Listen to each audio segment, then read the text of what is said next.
I think generally one of the things this new generation, my generation, the Gen Zs have struggled with is staying in the present moment. And in the past, I've tried many different things to try to resolve that, whether that be meditation, making more space on my calendar so I can think about things. And honestly, after trying all these different things, nothing has really worked until I started telling stories on the internet. I'm doing a challenge this year where I'm trying to upload 5 videos on this channel every single day.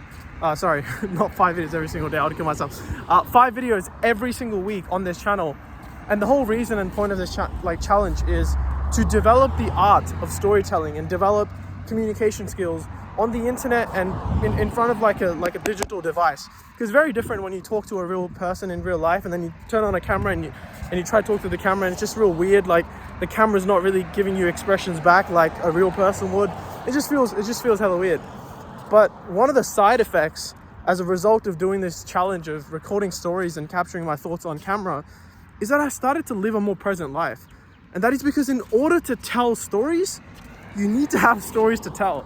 And the way you're going to have stories to tell is if you capture them or you think about them and you are present in the moment to actually feel those things first.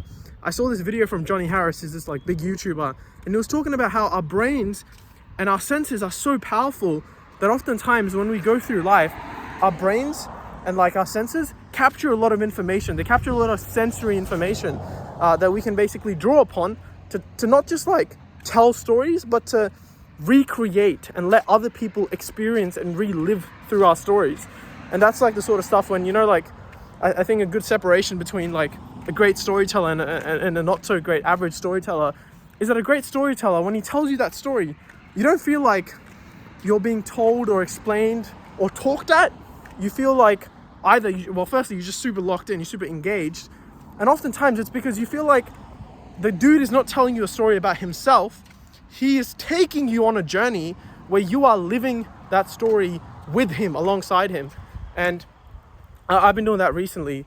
And it turns out at the end of every single day, in order for me to make sure I have a story to tell, I sit down and I ask myself this question. I ask myself, what is the most noteworthy story where there's no cuts. I just got to keep going.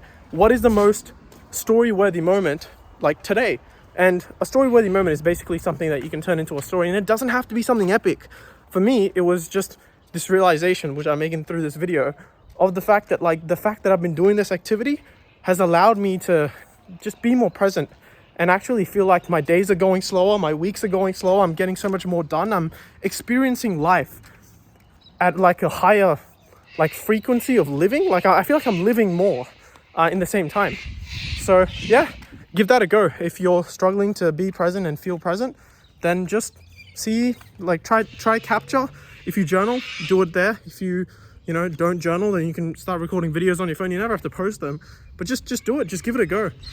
Capture some stories, tell it to your friends, tell it to your family. And at the same time as you being present, stories will also help you connect and strengthen those relationships and bonds with your family and friends, which I've definitely experienced as a result of this challenge. Cool. Hope that helps.